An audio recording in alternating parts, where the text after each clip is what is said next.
Hello, this is Jeff Badger, the Grinding Doc, and today we were going to talk about the material removal mechanisms when you grind a ceramic material.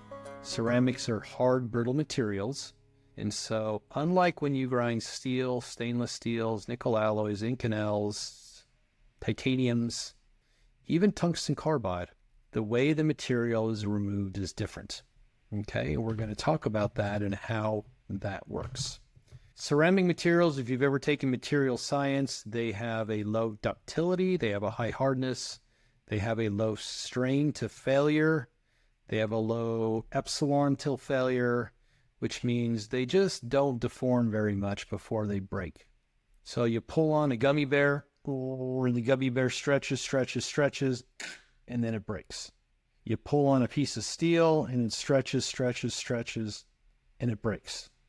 You pull on a ceramic material and it stretches only a little bit, and then it breaks. And so the removal mechanisms are different. Like Joe the grinder, if Joe's busting up the pavement, he's busting through the concrete with his jackhammer, he's not going to remove that concrete in chips. He's not going to be able to kind of scoop it out. Basically, he's just going to crack the hell out of it and then clear away the cracked material. And that's more or less what happens when you grind ceramic material. Now, there is an exception if you grind in the ductile mode with ceramic material, when you grind at a low grit penetration depth, but the majority of ceramic materials are not ground in the ductile mode, they're ground in the brittle mode. So what we do is we just beat the hell out of the material, crack it up, and then clear it out. And some smart people have studied this more in depth, and you form what are called radial cracks and lateral cracks. And you can examine the depth of the radial crack and the depth of the lateral crack. If the radial crack extends too deep, then you have a weakened material. You're going to have a bigger flaw, so you're going to have a lower stress before you break it. I won't get into that here. So here is another diagram from a paper. This is from a conference paper, and I like their little diagram, so I reproduced it and gave them credit here. And basically what we do is we just beat the hell out of the material, crack the hell out of it, and bust out little chunks. Okay? So here's a picture of swarf when grinding steel. This was actually high-speed steel, 65 Rockwell M2, not an easy material to grind, actually. And you might think, oh, 65 Rockwell steel is a very hard material. Hardness is all relative. It's hard, but it's not hard compared to aluminum oxide. It's not hard compared to CBN. And it has a fair bit of ductility, so it'll plastically deform before it breaks. So what we get are long, skinny little chips. Tungsten carbide is also considered a hard, brittle material. But even tungsten carbide, because of the underlying cobalt matrix that it's held in, has some ductility. So what we get are short, little blocky chips. But ceramic is a different animal. Ceramic, like here when we're grinding glass, the swarf is just chunks, pieces, platelets, busted out material that's brittle, and we just crack the hell out of it. We crack the hell out of it. These are two different types of glass that we just crack the hell out of the material. Look at that. We got short little chunks, short little pieces of brittle material that have busted out, and then we just cleared away all the busted material. Now, the mechanism's different, but when I teach my grinding courses and I teach about grit penetration depth and I teach about temperatures and cooling and truing the wheel, it all still applies, but it's just the mechanism of removal is different. Okay, so here's a piece of glass that we ground. Now, this is not a production thing. This is just a little piece of art glass I was messing around with one day. And you can see the area that has the blown glass or the melted glass that's solidified. And we have the smooth surface, the virgin surface.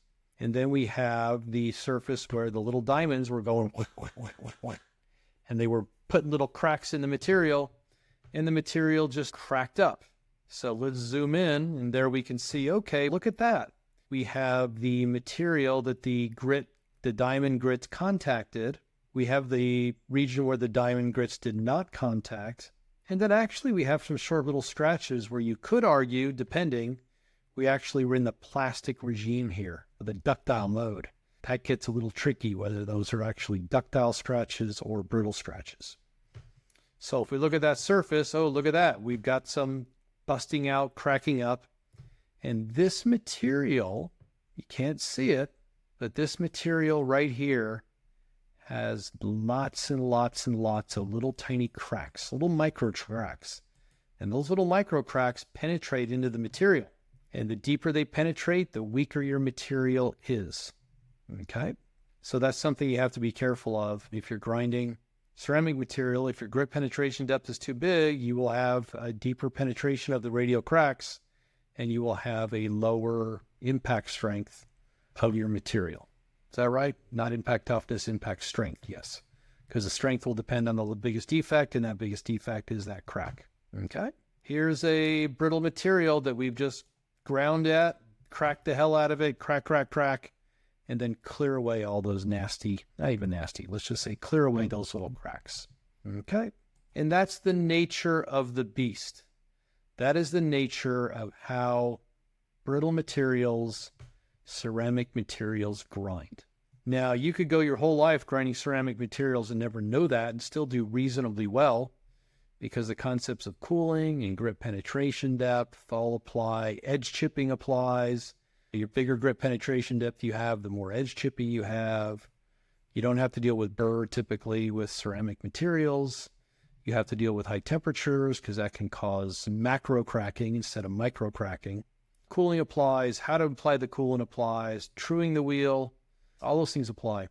But the fundamental mechanism of material removal in ceramics or in brittle materials is just different than it is in ductile steel such as steel.